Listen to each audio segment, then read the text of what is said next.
नाम शिव नैनाम पीठ त्रिकोण स्थिताम नाना ताल तमाल वल्ली शैलाम परस्फुट तद्रुविताम गंधर्वास देवनाग ब्रह्मादिना वंदिताम भुक्ति मुक्ति बरप्रदाम तीन नैनाम पिंगाक्ष देवी भजे। यहाँ पे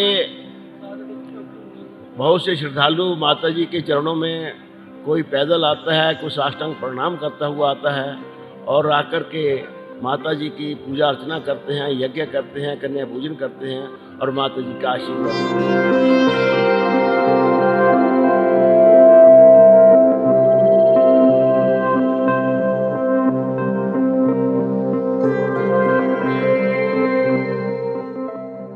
नमस्कार दोस्तों, ਤੁਸੀਂ ਜੁੜੇ ਹੋ ਦਾ ਫਰੰਟਲਾਈਨ ਨਿਊਜ਼ ਦੇ ਨਾਲ। ਅੱਜ ਦਾ ਫਰੰਟਲਾਈਨ ਨਿਊਜ਼ ਟੀਮ ਪਹੁੰਚੀ ਹੈ ਜੀ ਹਿਮਾਚਲ ਦੇ ਪ੍ਰਸਿੱਧ ਸ਼ਕਤੀਪੀਠ ਸ਼੍ਰੀ ਨੈਣਾ ਦੇਵੀ ਮੰਦਿਰ ਦੇ ਵਿੱਚ, ਜਿੱਥੇ ਕਿ ਆਓ ਆਪਾਂ ਜਾਣਦੇ ਹਾਂ ਇਸ ਮੰਦਿਰ ਦੇ ਇਤਿਹਾਸ ਬਾਰੇ। ਇਹ ਜੋ ਮੰਦਿਰ ਹੈ 1900 ਸਾਲ ਪੁਰਾਣਾ ਹੈ। ਲੰਬੇ ਸਮੇਂ ਤੋਂ ਸ਼ਰਧਾਲੂਆਂ ਦੁਆਰਾ ਦਾਨ ਵਿੱਚ ਲਗਵਾਇਆ ਗਿਆ ਹੈ। ਔਰ ਆਓ ਆਪਾਂ ਗੱਲ ਕਰਦੇ ਹਾਂ ਸ਼੍ਰੀ ਅਧਿਆਪਕ ਸ਼੍ਰੀ ਨੀਲਮ ਜੀ ਨਾਲ, ਜਿਹੜੇ ਕਿ ਸਾਨੂੰ ਇਸ ਦਰਬਾਰ ਬਾਰੇ ਔਰ ਇਹਨਾਂ ਜੋ ਸੋਨੇ ਦੀ ਪਰ ਚੜਾਈ ਗਈ ਹੈ ਗੁੰਬਦ ਤੇ, ਇਹਨਾਂ ਬਾਰੇ ਹੋਰ ਜਾਣਕਾਰੀ ਦੇਣਗੇ। ਉਹ ਆਪਾਂ ਅੰਦਰ ਚੱਲਦੇ ਹਾਂ ਤੇ ਤੁਹਾਨੂੰ ਵੀ ਦਰਸ਼ਨ ਕਰਾਉਂਦੇ ਹਾਂ ਇਸ ਦਰਬਾਰ ਦੇ ਔਰ ਜੋ ਸੋਨੇ ਦੇ ਗੁੰਬਦ ਬਣਾਏ ਗਏ ਨੇ ਉਹਨਾਂ ਦੇ ਵੀ। ਸੋ ਸਾਡੇ ਨਾਲ ਨੇ ਮੰਦਿਰ ਦੇ ਮੁੱਖ ਪੁਜਾਰੀ ਸ਼੍ਰੀ ਨੀਲਮ ਜੀ। ਆਓ ਆਪਾਂ ਇਹਨਾਂ ਨਾਲ ਗੱਲ ਕਰਦੇ ਹਾਂ। ਨਮਸਕਾਰ ਜੀ। जय माता दी। ਜੈ ਮਾਤਾ ਦੀ। ਸਭ ਤੋਂ ਪਹਿਲਾਂ ਸਵਾਗਤ ਹੈ ਤੁਹਾਡਾ ਇਸ ਚੈਨਲ ਦੇ ਵਿੱਚ। जय माता।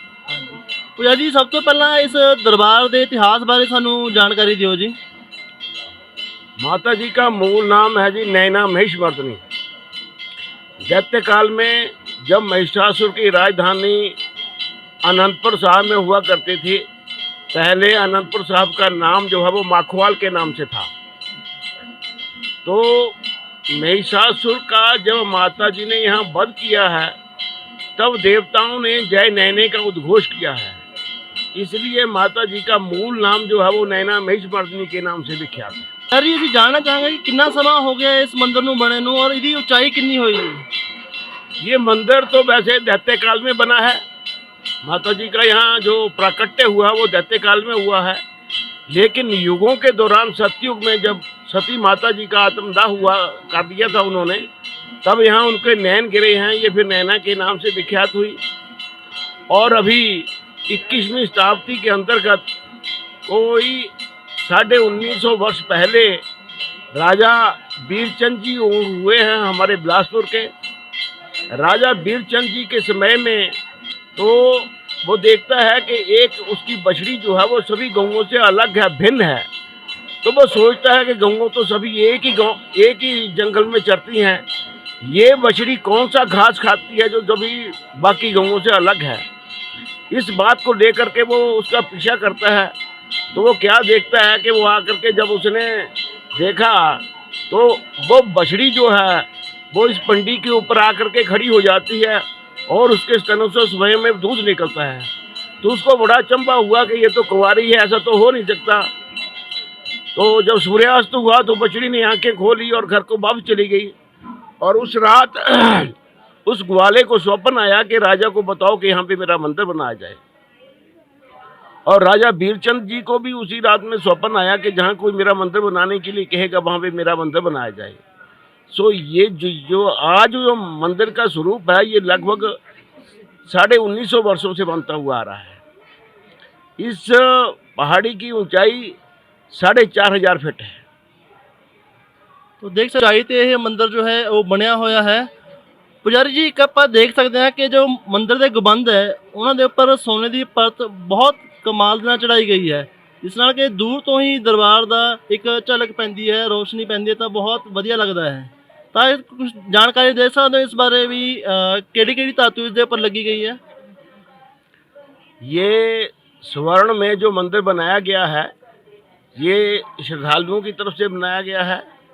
माता जी के भक्तों ने अभी जो नवरात्रे अश्व के हुए हैं इन्हीं दिनों में इनका काम पूरे जोर शोर से हुआ है और नवरात्रों के बाद ये काम पूर्ण हुआ। स्वर्ण में मंदिर को बनाने के लिए 6 क्विंटल तांबा लगा है और 5.5 किलो इसमें सोना लगा है। लगभग ये 16 करोड़ के लगभग इसमें खर्च हुआ है। ਪੁਜਾਰੀ ਜੀ, ਇੱਥੇ ਆਪਾਂ ਜਾਣਨਾ ਚਾਹਾਂਗੇ ਕਿ ਇਸ ਕਾਰਜ ਨੂੰ ਪੂਰਾ ਕਰਨ ਦੇ ਲਈ ਕਿੰਨਾ ਸਮਾਂ ਲੱਗਿਆ ਹੈ? ये कोई 50 कारीगरों ने कोई 1.5 महीना यहाँ पे काम किया है, तो इतनी मेहनत के बाद ये बना है। आ गया इसको बनने में? इसको बनने में 1.5 महीने के लगभग समय लग गया है, 50 इसमें काम किया है। पुजारी जी, हम जानना चाहेंगे कि यहाँ पे विशेष और क्या क्या देखने के लिए है यहाँ माता के मंदिर में? विशेष देखने के लिए इस मंदिर के 12 कोस पे 4 द्वार हैं। पूर्व दिशा में स्वार घाट के पास काली माता जी का मंदिर है। भाखड़ा के साथ भाखड़ा के पास नैला गांव में के समीप ब्रह्मावती के नाम से, आज जो ब्रह्मवती के नाम से है, वहाँ पे ब्रह्मा जी का मंदिर है। और उत्तर और दक्षिण में जटेश्वर महादेव और उत्तर में बछरेटू नाम से 2 शंकर जी का स्थान है। ये यहाँ से 12 कोस पे माता जी के 4 द्वार हैं। आज भी इस मंदिर में देखने के लिए लोगों को, श्रद्धालुओं को चमत्कार देखने में आता है।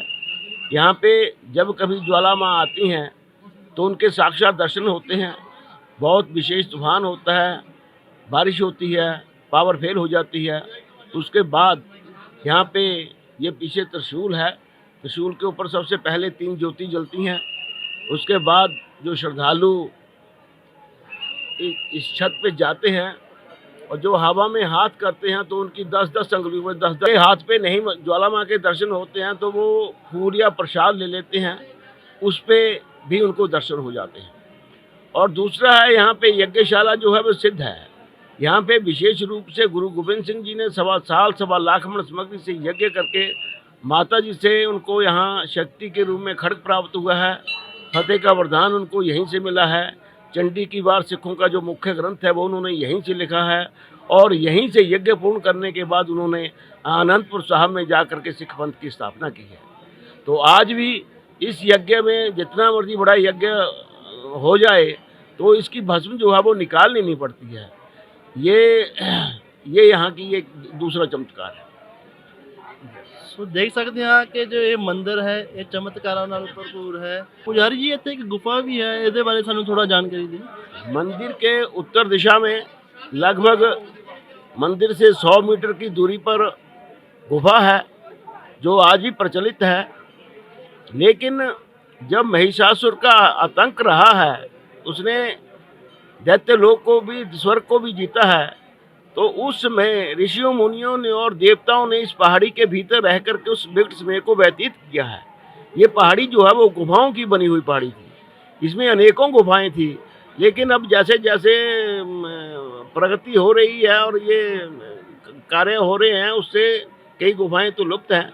लेकिन एक गुफा जो है वो आज भी लोगों को दर्शन करने के लिए मिलते हैं। पुजारी जी, ਅਸੀਂ ਜਾਣਨਾ ਚਾਹਾਂਗੇ ਕਿ ਇੱਥੇ ਰੋਜ਼ਾਨਾ ਕਿੰਨੀ ਸੰਗਤ ਆਉਂਦੀ ਹੈ ਤੇ ਕਿਹੜੇ-ਕਿਹੜੇ ਮੌਕੇ ਤੇ ਸ਼ਰਧਾਲੂ ਇਹ ਜ਼ਿਆਦਾ ਗਿਣਤੀ ਦੇ ਵਿੱਚ ਆਉਂਦੇ ਹਨ? श्रद्धालु तो यहाँ हर रोज़ आते हैं, काफ़ी मात्रा में आते हैं।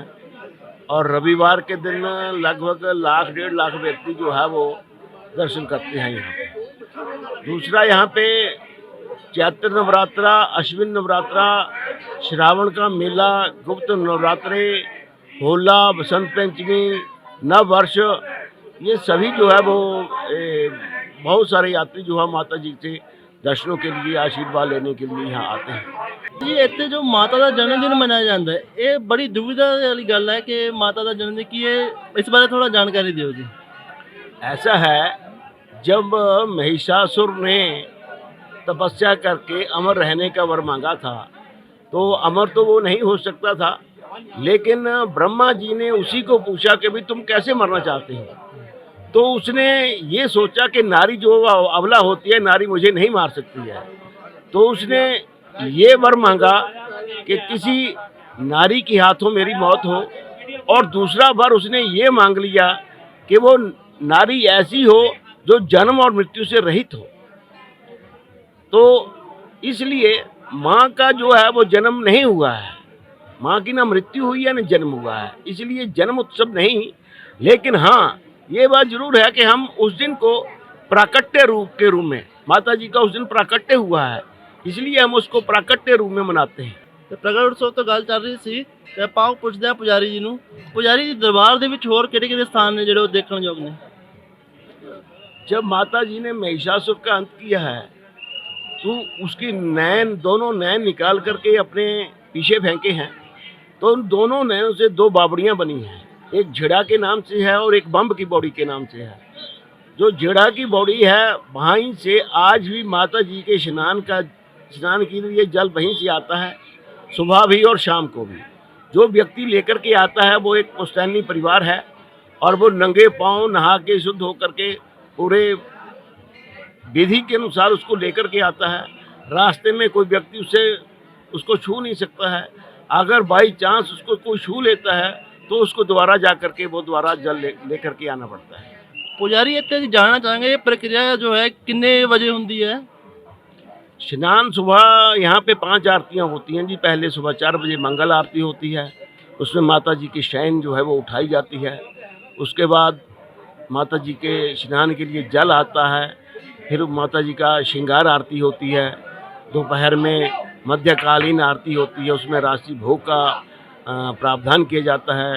शाम के समय फिर जल आता है, तो फिर साय आरती के समय फिर माता जी का स्नान श्रृंगार होता है, भोग लगता है।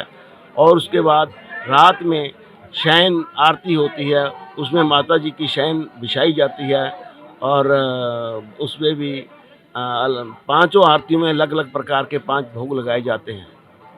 ਆਰਤੀ ਜੋ ਤੁਸੀਂ ਹੁਣ ਦੱਸਿਆ ਉਹਦੇ ਬਾਰੇ ਸਾਨੂੰ ਕੁਝ ਜਾਣਕਾਰੀ ਦਿਓ, ਕੀ ਹੁੰਦਾ ਉਹਦੇ ਵਿੱਚ? उसमें माता जी की पलंग लगाया जाता है, मंत्रों सहित माता जी को लोरी सुना करके सुनाया जाता है। तो उसी को सुबह जब उठाते हैं उसी को मंगल आरती कहते हैं। ਪੁਜਾਰੀ ਜੀ, ਤੁਸੀਂ ਇਹ ਦੱਸਿਆ ਕਿ ਜੋ ਜਲ ਲੈ ਕੇ ਆਂਦੇ ਬੋਡੀ ਤੋਂ, क्या जो आम श्रद्धालु ਉਹਦੇ ਵਿੱਚ शामिल हो सकते हैं? नहीं, वो तो जो एक पुश्तैनी परिवार है उसको उसी की ड्यूटी है, वही जल लेकर के आता है। एक ही आदमी जाता है, नहा धो करके जो कलश है उसको साफ करके वहीं से बड़ी पूर्ण शुद्धता से उसको भर करके नंगे पाँव वही व्यक्ति है। ਪੁਜਾਰੀ ਜੀ, ਇਹ ਜੋ ਪਰੰਪਰਾ ਹੈ ਉਹ ਕਿੰਨੇ ਲੰਬੇ ਸਮੇਂ ਤੋਂ ਚੱਲਦੀ ਆ ਰਹੀ ਹੈ? क्या ਇੱਕੋ ਪਰਿਵਾਰ ਨੂੰ ਹੀ ਇਹ ਸੁਭਾग्य ਮਿਲਿਆ है? जी हाँ, ये जब से राजा वीरचंद जी के समय से जब माँ का यहाँ पे भवन बना है तभी से जो भी आरतियाँ हैं, श्रृंगार है, जो भी है वो तभी से चलता हुआ आ रहा है। तो 1900 साल तो है जो है 1900 साल से 1950 साल से ये लगातार ऐसे ही चल रहा है। ये सानू दसो कि अगर कोई जो खास बंदा जल लेके आंदा है, अगर वो बीमार हो जाता है तो उसकी जगह कोई होर बंदा आंदा है? जल जो है वो एक ही परिवार का कोई ना कोई सदस्य लेकर के आता है। हाँ, ये बात जरूर है कि जब कहीं कभी उनके घर में सूतक या पातक की कोई परिस्थिति आ जाती है तो उस समय में वो किसी विशेष व्यक्ति से इस कार्य को करवाते हैं। पुजारी जी, मंदिर परिसर ਦੇ ਵਿੱਚ ਕਿਹੜੇ-ਕਿਹੜੇ ਥਾਵਾਂ ਨੇ ਜਿੱਥੇ ਆਪਾਂ ਮੱਥਾ ਟੇਕ ਸਕਦੇ ਹਾਂ? मुख्य द्वार से प्रवेश करते हुए सबसे पहले गणपति जी का मंदिर है, उसके सामने भैरव जी का है और गणपति जी के साथ हनुमान जी का है। सबसे पहले गणपति, भैरव जी और हनुमान जी से आज्ञा लेकर के आगे बढ़ते हैं। सबसे पहले उसके बाद ब्रह्मपिंडी आती है, ब्रह्मा जी का पीपल का पेड़ है। इस पेड़ पे भी जब ज्वाला माँ आती हैं तो हर पत्ते पत्ते पे ज्योति के दर्शन होते हैं। ब्रह्मा जी के पेड़ के साथ लक्ष्मी नारायण जी का मंदिर है, श्वेत बटिक जी का मंदिर है। मंदिर की परिक्रमा करते हुए आशुतोष भगवान शंकर जी का मंदिर है, काली माता जी का मंदिर है, 64 योगिनी हैं, सूर्य भगवान की प्रतिमा है, 10 महाविद्याएं हैं, यम द्वार है। तो यहाँ पे सभी देवताओं की पूजा 5 आरतियों के समय होती है। 64 योगिनियों के बारे में मैं थोड़ा सा बताएं। ये 64 योगिनी जो हैं ये माता की गोपिकाएं होती हैं। माता जी जहाँ भी खुद तो नहीं जाती हैं, जहाँ कहीं भी कोई काम होता है तो वो इन्हीं के द्वारा उस काम को संपन्न करवाती हैं। तो ये सन श्री नीलम पंडित जी, जिन्हों ने सानू बड़े ही विस्तारपूर्वक नाल इस दरबार बारे, माता के इतिहास बारे जानकारी दी है। ਅਸੀਂ ਆਸ ਕਰਦੇ ਹਾਂ ਕਿ ਤੁਹਾਨੂੰ ਜੋ ਅੱਜ ਦੀ ਪੇਸ਼ਕਸ਼ ਹੈ ਉਹ ਵਧੀਆ ਲੱਗੀ ਹੋਵੇਗੀ। ਕਿਵੇਂ ਦੀ ਲੱਗੀ ਇਹ ਕਮੈਂਟ ਕਰਕੇ ਜ਼ਰੂਰ ਦੱਸਿਓ। ਤਾਂ ਕਿ ਅਸੀਂ ਹੋਰ ਵੀ ਇਸ ਤਰ੍ਹਾਂ ਦੀਆਂ ਇਤਿਹਾਸਿਕ ਜਾਣਕਾਰੀਆਂ ਤੁਹਾਡੇ ਤੱਕ ਪਹੁੰਚਾਉਂਦੇ ਰਹੀਏ।